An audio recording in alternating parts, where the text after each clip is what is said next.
Uy, kitang-kita nyo naman mga brother, napapakaliwanag na ngayong oras na ito. Kahit na 5:30 na ng umaga. Iba na talaga ngayon pagkapapatak ng mga April. Nagsisimula na ang pag-init ng panahon lalo. At saka ramdam natin summer na talaga. Maaga pa lang ay mabanas na, sabi nga ng mga Batanggenyo. Ay ano kang banas?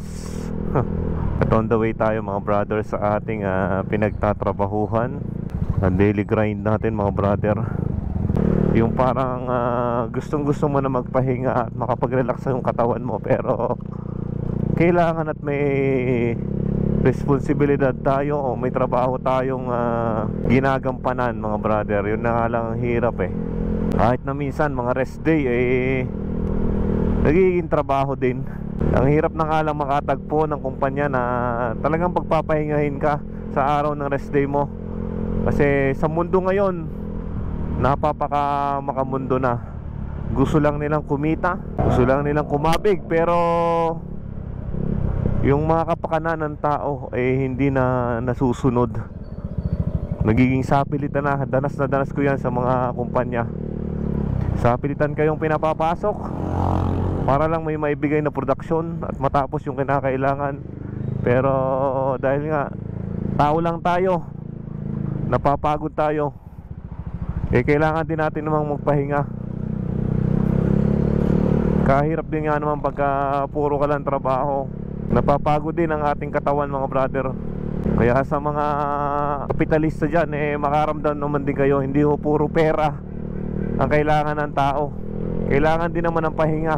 Kasi pagka ang katawan natin ang naapektuhan, tsak na buhayan natin ang madadamay, maapektuhan, malaking epekto sa atin. Kaya shoutout sa mga ganyang kumpanya. Munod din naman ho kayo sa batas. Sino kaya yung mga naka-blinker na yun?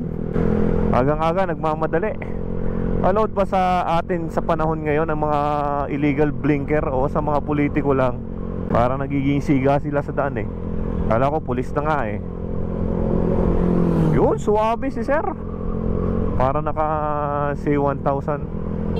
Baka mamaya makalimutan natin yung gas natin. Naghihingalo na pala. Nadaan muna tayo dito sa gasolinahan. Hindi na agad sa magandang gasolinahan, sa mga Shell mga brother. Mampagas lang tayo ng konti. Konting gas lang. Pwede 150 yan, leaded. Tayo mga brother. Yun ang sinasabing Team Karipas na. Kay kuya, magpa-member ka na sa amin. Ganyan ang kailangan namin, yung mga Team Karipas na. I had a feeling. Ano nangyari dito? Bakit ang daming tao? May dadaan ba ditong politiko o ano? Pesta ba o ano? Ang anong meron dito, ang dami. May dadating bang artista? Ang daming tao. O baka may paayuda. Smile in your heart. Yun, napakanta na mga brother. Napakanta na tayo. Simulan natin ang umaga na maganda para maghapon maganda din. Good vibes lang. Positive, think positive lang mga brother always. Kung may mga pinagdadaanan man tayo dadaan din yan, lilipas din yan, mauubos din yan. Basta just go with the flow mga brother. Susuko din yan. Kung ano man yung ating pinagdadaanan, bibitaw din yan. Basta labanan natin ang labanan. Woo! Puutang sarap.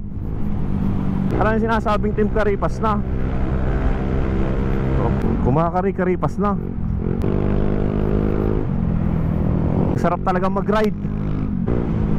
Napapakasarap talaga mga brother na mag-ride. Bitaw-bitaw muna tayo mga brother.